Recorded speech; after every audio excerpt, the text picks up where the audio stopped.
Hey, Drew and Garrett, welcome to the show today. Thank you. Glad to be here as always. Thanks, Michael.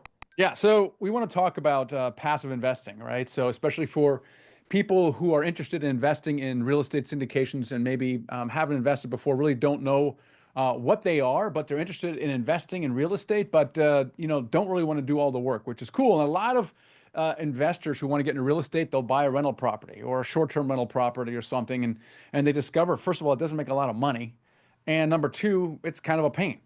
And they're like, my gosh, is there an alternative? And so the alternative is yes, real estate syndications. And syndications, you can invest in commercial real estate like multifamily or self-storage, mobile home parks, triple net, whatever the case may be.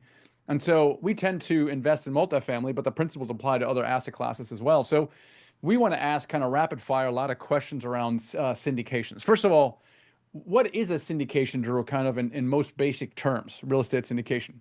Sure. So, a real estate syndication is essentially people pooling their money together to do something that they couldn't do on their own, right? So, 15, 20, 30 investors may come together. They each put in their funds into an LLC, and that LLC goes out and buys a property that runs better or operates more efficiently than the single family home or that short-term rental that you're talking about. That's all the syndication is.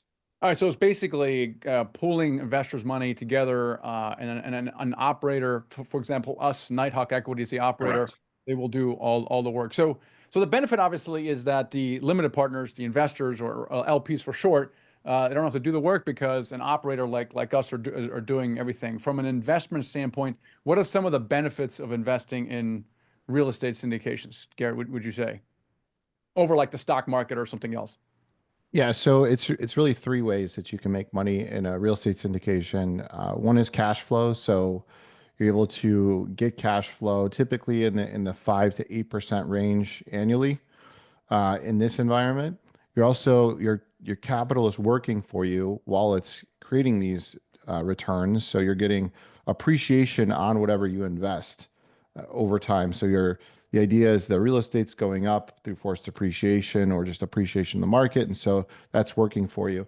And then the other side of it is the tax benefits that you get with depreciation. And that's something that a lot of people take advantage of as well. All right, let's kind of parse that here. Cash on cash return, that's probably pretty simple. The idea is that there is in rental income, and that rental income minus the expenses in the mortgage, there's some profit left over, and that is then distributed to investors. Makes some amount of sense. Drew, where is the Garrett? You mentioned something called appreciation or forced appreciation. What is forced appreciation, Drew? Right. So forced appreciation is where simply we are forcing the asset to essentially become more valuable through better operations on site. So operations on site would be running the property day to day, taking care of tenants' needs, and at lease renewal, there will be rent increases for those tenants. And meanwhile, our biggest expense, our mortgage, is a fixed cost. So that's going to sort of stay where it is, but you're going to have pushing up of those rents. And when you push up those rents, that creates profitability. We call that NOI, net operating income. And the value of the property is determined by a multiple of that NOI. So when you increase that NOI and you apply that multiple to it, you are forcing the appreciation of the apartment building itself. Okay, so but why are we raising rents? We're just arbitrarily raising rents, or how is that even possible? There's two layers to it. So first of all, normally year over year, rents will go up as inflation goes up. So it'll go up 3% at a time normally. And then on top of that, layer number two is we are in our properties injecting millions of dollars of capital to improve the properties. So we are amenitizing it. We are improving the exterior of the property, its look, its parking lot, its amenities, its dog park, its playground, as well as we are increasing the units themselves. So we are making them nicer. We are giving them a facelift. We are making them a nicer, more attractive place for the tenants to live. So Okay, those are the two levers that we're using that justifies, in a sense, the rent increases that forces depreciation. okay. And then when the income goes up, the NOI goes up. Why does the value of the property go up as well? Because like in a rental property, you don't typically have that, right? It doesn't really matter whether you live in it yourself, it's your primary residence, or whether it's actually produces rental income. Well, why is this different here? Right. Whenever anyone buys an asset, the value of that thing that you're buying is a function of how much cash does it produce? What is its cash flow? Right. And so as we can increase the cash flow through pushing that NOI, it is worth more to any prospective buyer. So that's why it's more valuable. Whereas on a single family home, just as you're saying, it's just sort of willy-nilly, what's the market doing? Maybe the market's feeling happy, maybe the market's feeling sad, maybe interest rates went up.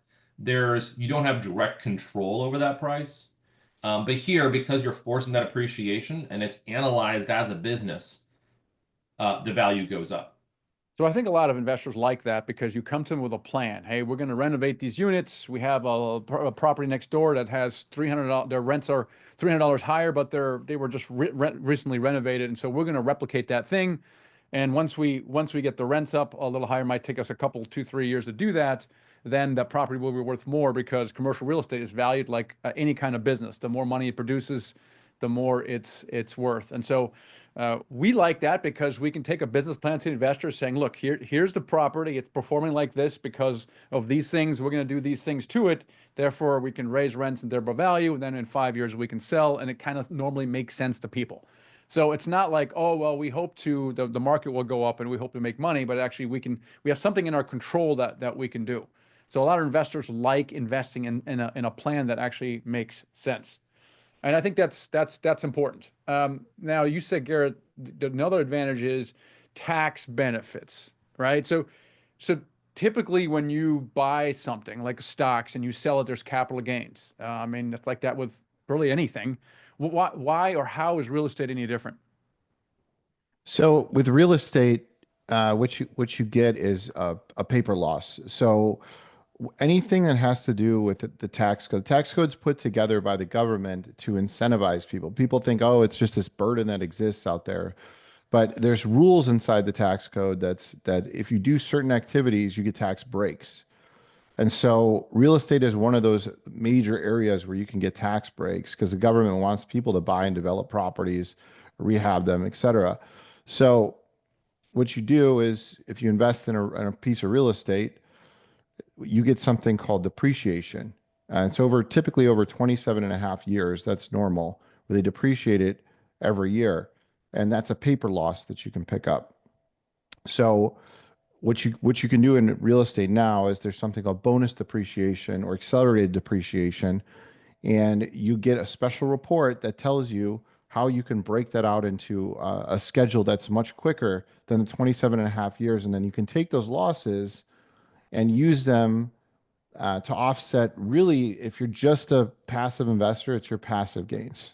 Okay. And again, I'm not a CPA, so talk to your CPA about exactly how this applies to you, but it'll offset passive gains. So if you have passive cash flow from that investment and you have a depreciation loss, then you're going to have the passive gains offset by that. Now, if you have something else called a rep status, so this is a little bit harder to obtain, but it can be you or your spouse. Your main activity, over 50% of your work activity is in real estate related activity. And then you do over 750 hours worth of that activity in a year, you can qualify where that can offset your capital gains and ordinary income as well. And so that's a major benefit that full-time real estate investors can get as well by investing into properties like this. Yeah, it's pretty cool. Let's say you invest $100,000 and let's say it's a 5% cash on cash return. So you get a check, every year for whatever, $5,000. But then on your K-1, on your tax document for that investment, you're actually showing a loss, an actual loss because of what you're talking about, this bonus or accelerated depreciation, which is super cool. Now, at the end though, typically there is going to be a gain, and someone's got to pay the taxes, Drew, at one point, right? Or is that the case? Is there maybe something one can do with real estate that's maybe not available with stocks, for example? Yeah, I mean, essentially the answer is yes, someone does have to pay the taxes, but it does not have to be you, right? And so the government has rules and they have desired activity that they want people to be doing. And one of them is investing in the housing stock for the country. And as a result, there is something called a 1031 exchange, which basically means, oh, you're at the end of this real estate investment, but you want to keep investing in real estate. If so, you don't have to pay the taxes at sale. You can keep your money invested in additional apartment communities. and delay or defer those taxes. So we have done this on a number of syndications where we've come to the end of it. We said, hey, you can have your money back, or you can roll it into the next deal. We'll find the deal for you, and you can delay paying those big tax bills. So that's a big benefit that people have that is available in commercial real estate. And as you said, Michael, is not available for contrast in stock market investing. There's a lot of advantages of investing in real estate in general, specifically in commercial real estate like multifamily, and because you do get a cash distributions, which means that if I make enough investments, I can actually use it as income, and I can now start offsetting some of my expenses. Therefore, I can potentially basically cover my living expenses and quit whatever I'm doing. A lot of passive investors do that. They build up multiple income streams in these syndications in that way. But also there's appreciation, and typically that appreciation is above stock market. Stock market historically have been around 10% per year over the last 30 years. And typically, with syndications, we want to be around about 15% average annual return or so. And therefore, that allows us to double investors' money in about 5 years, which is also cool. And then if you play your cards right, you can actually either not pay any taxes at all or defer taxes, and essentially as long as you keep investing in real estate. Those are pretty, and you're not doing the work, which is also a major benefit, which attracts a lot of people. And should Gary, what are your thoughts on this? I mean, this sounds pretty cool, and should investors like sell everything in their portfolio and invest in real estate, or like what have you seen investors do with regards to allocating certain funds or all funds into real estate like this? No, I don't think you should do it all. I think diversification is powerful. You should have a mixed portfolio. So don't put all your eggs into real estate because it's cyclical. Real estate has cycles, and sometimes cycles go in the other direction, and it doesn't work out. And so it's really about understanding the risk profile of each investment that you make, and understanding, okay, if I put my money in the stock market, what are my risks there? One common risk stock market is that things dump out.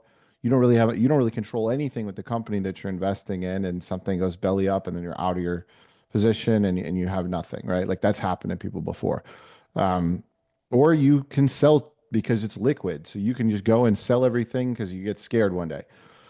Versus real estate's a more illiquid investment, and you're in it for a number of years, typically 5 years. You can't really touch it, and there's risk in that too with the market swings. And so it's just understanding the risk profile. How are you going to diversify across what assets? I love the alternative asset space in general. Multifamily real estate specifically fits inside of an alternative. It is an alternative asset, but I think the traditional way of investing is not the only way, and it's something. Keep some stuff in there if you want, but then figure out where you want to put the majority of your excess cash, and see if alternatives is a good option for you based on your risk profile. Yeah, I think I'm gonna talk about risk here in a second, but I think alternative investments are the reason that they're there is they're not the stock market, right? You put all your eggs in the stock market, there's a market crash, then everything typically in your portfolio is affected all at once. And this is why, and also alternative investments, they do different things. For example, real estate has a great tax advantages, has cash flow advantages that you don't get with the stock market, right? But there's also oil and gas, for example. And there's debt funds you can invest in. There's precious metals and things like that. They all do something a little different. And I think the investors that typically invest with us, they study these alternative investments, and they're, I think, probably much more intentional about investing. I mean, God, in the olden days, and like most people, they just give their money to their wealth advisor, and they just they allocate it across different ETFs and mutual funds and that kind of nature. And I think the investors that invest in, like for example, with us, they actually want to be or are much more sophisticated because they understand the differences in these investments. And I think that's really important. I think one question that we probably should address, because it's not all Garrett, you mentioned risk profile. Drew, what are some of the risks in investing in real estate in general, but syndications maybe specifically? What are some of the risks that that investors should be aware of? Yeah, good question. People need to know these things.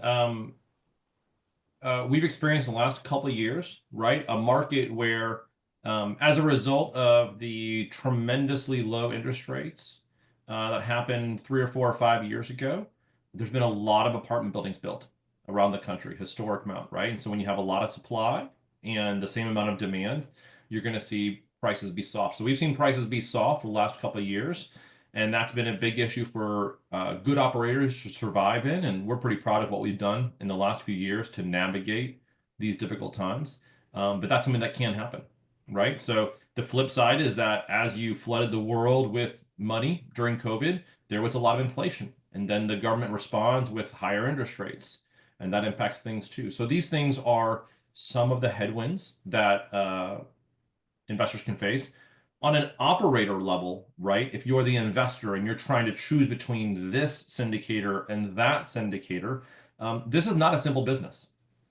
And sometimes people can get into this business without sufficient knowledge, without sufficient experience, and believe that they can buy a property and it's going to magically go up. And it does take consistent daily work. I know that we grind on our assets every single day and there's messages flying all over. And so smaller operators that have had less experience won't do as well, all things being equal. And so that's another concern that investors need to have when they go into alternative space, is to then choose who's the right operator to manage their capital in the alternative investing world. All right, so let's talk about kind of the two risks, the market risks and the operational risk you kind of bring up here. Garrett, how do you kind of assess the market right now? So especially with regards to risk, and obviously the market changed considerably over the last 2.5 years, where clearly the market, we're at the height of the market in March of 2022, and that market has changed considerably. So with regards from a risk profile, how can we help investors make a better decision around where the market is right now, where it might be going? Yeah, so I think the market right now is in a volatile state. So we went from having basically like the lowest interest rates in history to having some more normalized interest rates, but it's been volatile. It's been up and down. And so anyone that was making a bet on a real estate investment with variable rate loan back in 2021, 2022, those are pretty much not where they said they were going to be at this point. So the good news is that we're kind of on the other side of that. We're in a time now when interest rates have gone up to a high enough level and they've stayed around that level, albeit the market a little bit volatile, that pricing has come down quite a bit. And so we can see a lot more clearly, like post the highest part of the market, we're now kind of like towards the bottom, which is a really good time to buy, but it really is scary for some people because they're like, we don't know what's about to happen. Our investments from a couple years ago are not worth what they said they were going to be. And so right now in the market, if you're assessing it, you really have to look at, okay, what is the fundamental demand for this asset inside of what's happening in the market? And am I getting a good at a good price point, a good basis from where things used to be? And I think right now the answer is yes. The pricing we've seen come down from 30 to 50% from the top of market pricing. And so if you go buy a piece of real estate and it pencils and it works and you're getting it at the right price, there's a higher likelihood, in my opinion, that that's going to be more valuable in the next coming years than not. And so then you just have to protect your downside on the capital stack and then operate the property efficiently. And so the way to do the capital stack is you just get a fixed rate loan and lower leverage. And so that's something to look out for as a passive investor. Is the operator going fixed rate and are they getting lower leverage? That eliminates a lot of risk. And then the track record of operations. How has this operator done well historically in challenging times? And have they been able to overcome the issues that happen? Or are they brand new and they don't know what they're doing? And there's risk there. So, yeah. So market level risk, look at the debt. We're getting fixed rate debt, and we're getting comparatively 2.5 years ago, much lower leverage. So all of that reduces the risk. And 2.5 years ago, the outlook for interest rates was up. Everybody agreed that interest rates were historical lows, and obviously the only place for them to go was up. We just didn't know that it would go up so quickly, so much. And now the outlook basically is flat to slightly down, right? The outlook is completely different. And because of the cost of construction, it's basically impossible to build new stuff that's actually affordable. I'm talking about affordable, anything, less than $2,000 a month in rental. So the ongoing demand for affordable rental property is very strong. moving forward. So as you said, Gordon, I think we believe that we're kind of towards the bottom of the market cycle, and therefore it is a better time to buy than it certainly was 2.5 years ago. But you had to talk about operational risk. So Drew, I want to ask you about this. So give us some guidance to the passive investor on how to assess the operator, right?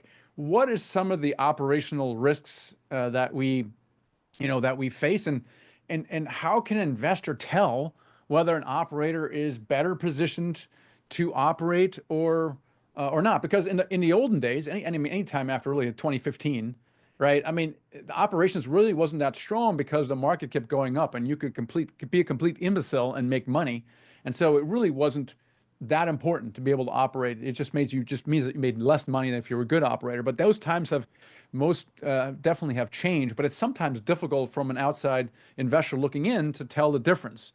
So what would be your counsel to an investor who's evaluating different types of syndications and operators?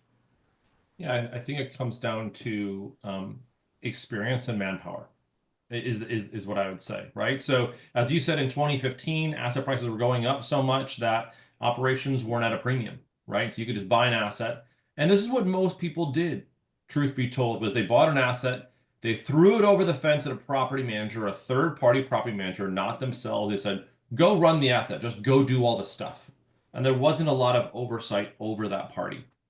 And when times were good, it didn't really matter because the rising tide lifted all boats. But now that it's changed, it really matters experience, right? So do you have a lot of properties? Do you have a lot of iterations on looking over the property manager and seeing what they're up to? And the reality is, without going into a lot of details, the incentives of a property manager and the incentives of the ownership, the syndicator, are usually fairly different.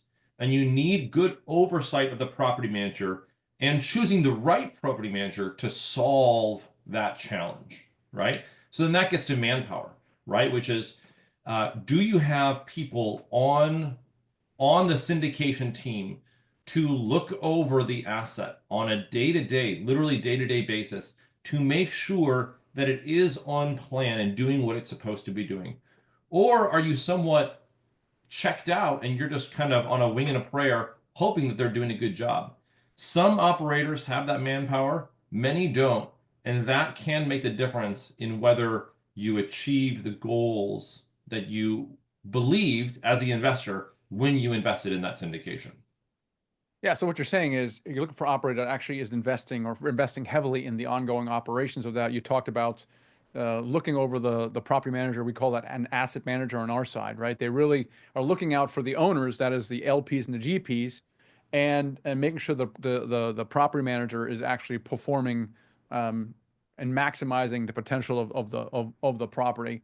But there's also other people in operations as well. Talk about some of the other people, for example, that we have on staff, and why those are important, and maybe investors should look for the existence of those team members as well. Yeah, so the asset manager we just talked about. On top of that, we have things like a financial controller, right? So we are looking very carefully at the numbers and making sure the ones that you get from the property manager are telling the right story to help us run the asset well and keep it well capitalized. So that's another thing that we have that not all syndicators have. And on top of that, I talk about construction as well. So we have a construction manager in-house that is overseeing the capital expenditures on the property, the improvement of the exterior, the improvement of the amenities, the improvement of the interior of the units that I mentioned before. And that takes oversight. It's a whole other big part of any project where you're spending millions of dollars. And we bring that in-house to oversee that and make sure that someone is really watching over that. That's something that a lot of other groups don't do. That's a big expense. It's a six-figure kind of issue. But we write that check to have a higher assurance that we can deliver on what we have said we believe we can do when we're going out and investing in the deal. Yeah, construction is one of those things where, typically a lot of places you would think that you hire the property manager to oversee construction. They can to a certain degree, but not when it's a little bigger. Then you might think, well, I'm just going to hire a general contractor. That's their job. The problem is that it's not. Doesn't seriously, just does not work that way. In other words, once again, you need someone in the ownership on the team that looks out for the owner's best interest, kind of like with asset manager and property manager. Same thing with the construction, which is why we've many years ago actually made this hire well, we have a construction manager on our team that oversees the general contractor. Otherwise, we have gotten very unpredictable and unreliable results. So what I'm hearing you say is look for an operator that has invested heavily in operations and has some track record over periods of time. Other things to look for, though, Garrett, is when a deal is marketed, and this kind of upsets me a little bit because you see people with a 18% IRR, huge cash on cash return, and the deal looks better than the next deal with a lower return. And a lot of investors kind of they go return shopping, but is that the best approach? No, it's not the best approach. So each class property has different returns that they spit off. So and they're different risk profiles as well. So if you're investing in an A class property, for example, you're going to have lower returns because you're paying more for the property compared to how much cash it's bringing in. But that's a place you just park cash. It's low chance that operations go sideways, low chance that that deal doesn't work out as long as it's structured properly.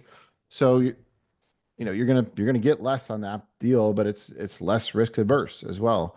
Then you move down on the other end of the spectrum. D class is really high cash flow, but a lot of risk and not a great investment in my opinion. So somewhere in the middle, B and C class is where you're going to get like modest returns, but you have to make sure you understand the risk profile of each deal, the location, the asset type, what are the downfalls of each type, what are some snags, where can people run into trouble on the operations.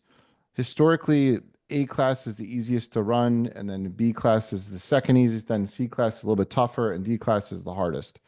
And so that is definitely, I think, in any investment into an apartment complex, the operations is probably the hardest part. And so you have to make sure if there is a C class building you're going into, for example, you understand the risk profile and you understand the operator has done this before and it can take that on and has been successful in that arena. Otherwise, it's not worth it. And so you can't just go return shopping. Go return shopping. That's how you get burned because anyone can throw down whatever they want. They can underwrite it to whatever level they want and throw in whatever numbers they want. You really have to be meticulous about why are they getting these numbers? Is it realistic? And what is my risk? Well, let's talk about some of the questions that investor, and I think just investors should ask more questions or look for certain information, especially when they get a marketing package, right? They get a marketing package, the returns are just fantastic. What things should the investor look for in that marketing pack, or if they don't see in the marketing package, what questions should they ask? Just let's give some examples here of what they should look for or look out for.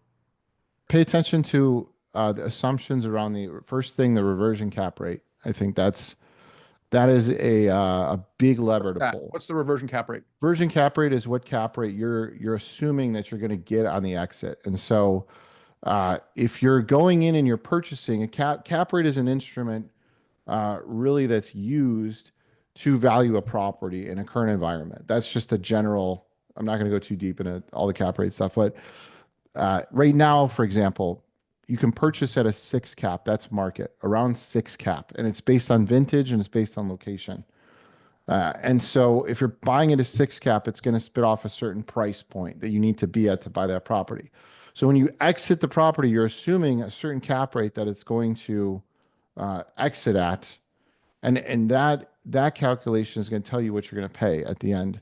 And so the cap rate, if you're assuming a lower cap rate at the exit, that means you're going to get more for your property later. If you're assuming a higher cap rate, you're going to get less. And so you have to pay attention to what that is. That's a very important thing to look at because if things are trading at a 6 cap now and you're assuming a 4 cap in 5 years, it's probably not realistic. And so if some people that do that, that's an aggressive stance to take. Other things that you need to watch out for are their cash flow assumptions. What are they assuming that they're going to get for rents later? So, or after they do their forced depreciation, and then how are they arriving at those rents? That's another big lever to pull. So if they're assuming that, let's say they're getting 1,000 for rents right now, and they're assuming they're going to get 2,000, that's probably an aggressive assumption. Now, if they're saying it's based on whatever the market is getting, of course. So the basic thing is you renovate an apartment, you get more for it, right? So if they're saying 1,000, but they're saying we only need to get 1,150 for rents, and we have all this data to back it, and this is why we think we can get it, that's probably a pretty good assumption, and that may work. And so that's another thing you really got to look out for inside of the operations. What are their assumptions around rental growth? Yeah. There's one more that's important, is their assumptions around expenses. So you see people sometimes they come in, there's something called an expense ratio. And so you want to have an expense ratio somewhere, the lowest it should be is 40% of the gross revenue. That's the lowest. It shouldn't go below that tip in a general sense. Conservative is 50%. And then very conservative is like above that. And so if you see someone with underwriting and they're assuming 35% of gross revenue is expenses, it's not realistic, or 30% or whatever. That's a red flag right away, and that will skew your numbers. And so I think those are three major levers and three major things you need to look at when you're analyzing returns in an investment. Drew, anything else you can think of? The last one is the debt, right? So what debt is someone taking? So if there was one property that expected to get a 15% return with 85% debt or leverage, and another property that had the same exact returns with 70% debt, one is much different than the other, right? Because it requires a larger loan and a larger risk profile to get there, right? So I'd look a lot at what kind of debt it is. Is it fixed? What is the duration of the fixed debt? And how much debt is there per dollar purchase price? Those things all have a big influence on the risk. And that's something that buyers or investors should be looking at.